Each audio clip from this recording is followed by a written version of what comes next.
I'm Gabe. And I'm Johnny. Today we will expand on the last Theory of Zelda video, in which we talked about the Fierce Deity, and now talk about the Hero's Shade. It will all make sense, don't worry. Most Zelda players are more than a little familiar with the Hero of Time, the Link who slumbered for 7 years before defeating Ganondorf for the very first time, and was then sent back in time by Princess Zelda to relive his lost childhood. But instead embarked on another personal journey on Majora's Mask and was never heard of again. At least until the release of Twilight Princess, when a new hero is born and crosses paths in his adventure with a ghostly form who teaches him his hidden skills, the Hero's Shade. Often mentioning how courage is important to this new hero for him to develop the necessary skills to be able to overcome the evils looming over Hyrule, and commenting on how his abilities are only for the one with the blood of the hero, the Hero's Shade is heavily implied to be an ancestor of the Hero of Twilight. That Link from Ocarina of Time eventually became the Hero's Shade went from theory to fact and is now practically common knowledge among Zelda fans.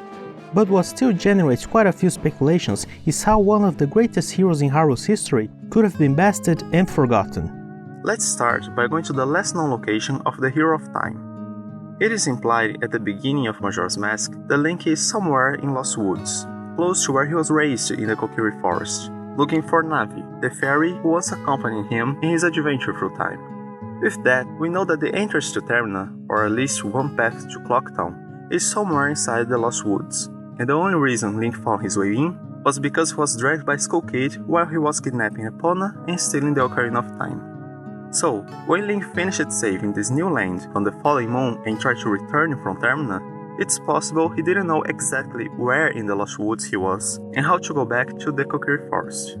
I mean, the mysterious magical Happy Mask salesman could have helped him, but no, he just vanished into thin air. The bastard. So now Link is in an unknown area of a place that is famous for making people get lost, and not only that, is also said to transform people into monsters after being there for too long. I've repeatedly heard people saying that Link shouldn't get lost in Lost Woods, as he grew up there. But remember that he has been away for a very long time. The last time he entered the forest was soon after becoming an adult in Ocarina of Time, to awaken his childhood friend Saria as a sage, and then more than half of his journey as Hero of Time happens afterwards. Yes, while playing you could come back at any time later, but story-wise, the main reason he would have to come back would be Saria, who wasn't there anymore. And besides, there are a number of reasons why he could have gotten lost. It could have happened after the chase with Skull Kid, and it's mentioned on some occasions in Ocarina of Time that when non-fairy folk enter the Lost Woods, they become monsters. And a Kokiri girl says that anybody who comes into the forest will be lost. Everybody will become a Stalfos, and wonders if Link will become one too. And besides, it is never implied in the game that he have ever gone alone inside the Lost Woods, as Link is always accompanied by Navi during the game, and even the first time you have to go in there is to meet with Saria in the Sacred Meadow, on the other side of the woods, and she tells him this is her secret place, meaning he didn't know about it before the game begins, and only got there by following the song she was playing. Now, about that Stalfos beat, I know the Hero's Shade is clearly a spirit, not a physical being like those skeletons. You can even see right through him, and he only appears as a golden magical wolf in the real world. But hang on, we're getting there. Also, no other ghost in this game has a skull for a face, and while not the same curse, this wouldn't be the only time we've seen someone transformed into a half skeleton, half ghost in a Zelda game. But remember that if you stay too long in there, you get transformed into a monster. So when unable to find his way, even someone as powerful as he was probably suffered the same fate as any who get lost in Lost Woods. And then there's a high possibility he did in fact turn into a Stalfos. He isn't like the others more, shall we say, classic Stalfos, made entirely of reanimated bones, but it does make sense for when a gradual transformation occurs like it would happen in those woods. Some skin and muscles to still be attached to the skeleton for quite some time. Maybe he wandered around as a Stalfos for a while. However, we can't know if his body would just be a mindless warrior at this point, or if he was still conscious like the skeletons of the fallen Ikana Kingdom after passing away. However, this was not yet his ultimate doom, as he still had the desire to pass his skills forward.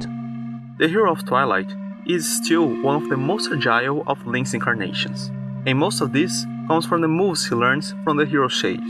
Now, how did the Hero of Time become so fast? After facing numerous battles against the hordes of Ganondorf and the Demon King himself, he may have been sent back to his younger and weaker body. But this one was also lighter and full of stamina, and mostly unharmed by battles. And, as he was already used to wielding heavier equipment such as the iron boots, the big round sword, and lifting rocks 10 times his size, it's no surprise that shortly afterwards he would become the agile Link we see in Majora's Mask. It would naturally make sense for him to develop his own set of moves to overcome stronger foes based on his speed more than brute force.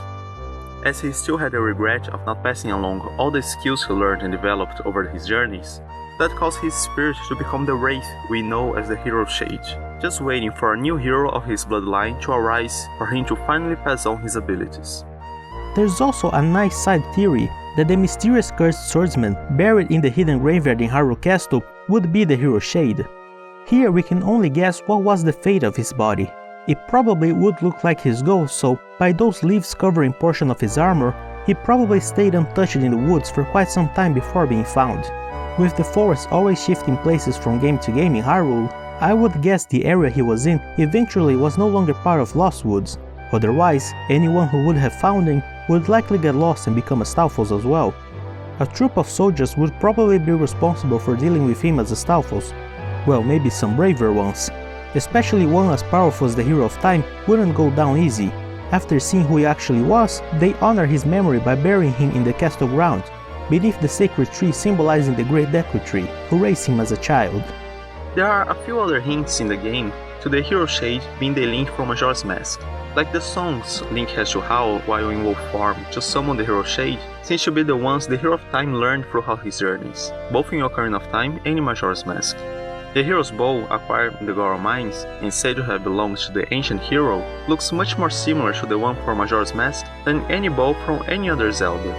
And just as a side note, I think the magical armor looks like a mix in design between the Hero Shade's armor, okay, mostly the areas it covers on the body, and the really few pieces of armor Princess Zelda uses. So maybe it is a limited edition, or even a one-of-a-kind armor once made by the royalty based on the fallen hero's armor, for some high-rank knight, or even for the next hero. I don't know, maybe you don't see it, but I think they look a bit alike, alright? Hero Shade, as the name implies, is not a hero anymore. He is a shade, a shadow of his former self in spirit form, so we think this is reflected in his appearance.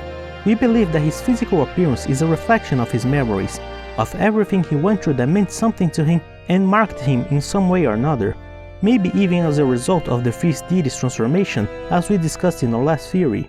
Very few times we've seen Link using some actual armor, and the first of them, and closest to time to Twilight Princess, was when he used the Fierce Deity's mask. And we could see in Ocarina of Time that the Lost Woods did have its fair share of dangers.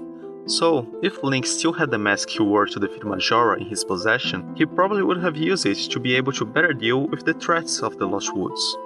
Also, every Link is a reasonably short guy, but when using this powerful mask, he towered among humans. And the Hero Shade is almost twice the Hero of Twilight's height. Now, going to his equipment, starting with his sword, its blade has a similar shape to the Master Sword he once wielded as an adult, starting thinner and enlarging soon after the hilt. Now, the guard of the sword is quite squarish and not very ornamented, which reminded me of the redesign of the Kokiri sword in Majora's Mask. Let's take a look at his shield. Throughout Zelda's history, the only times we've seen Link using a round shield were the somewhat unimportant starter shields from Skyward Sword. Admittedly quite a few, but just not really relevant ones in Breath of the Wild, and the mirror shield the Hero of Time found in the Well of Ikana in Majora's Mask, which was the last shield we know that this Link used in his life. Now this may be a bit far-fetched here, but let me go ahead and also say that the symbol in the shield feels like a reference to something, and could be a mix of the Kokiri symbol with the sun from the Door of Time. If you think it looks like something else, please let us know in the comments. The chest piece of his armor resembles an owl's head. It could be a reference to Kaipora Gaibora, who guided him throughout his journey in Ocarina of Time, or even its counterpart in Termina, as it says they would be friends forever once Link played the Song of Soaring. And do you remember who else had to assume the shape of an animal when in the world of the living? Yep, this guy right here. And at first, we believed that his helmet was just broken in two different places, the left horn-like thing and the one on top. But on further inspection, we notice that the letter is not actually broken. It is in fact a bird-like carving that resembles the open-winged owl statues from Majora's Mask. So after all of this, we believe there is enough evidence to support the theory that the Hero Shade is indeed the Hero of Time, turned to Stalfos, then Wraith, after getting lost in Lost Woods while wearing the First Deity's mask. That will be all for today. Tell us in the comments what you think about this theory, and if you enjoyed and would like to see more videos like this, remember to click the like and subscribe buttons, it really helps us. And if you haven't seen it, here's the other theory about who the first deity could actually be. See you next time. Bye!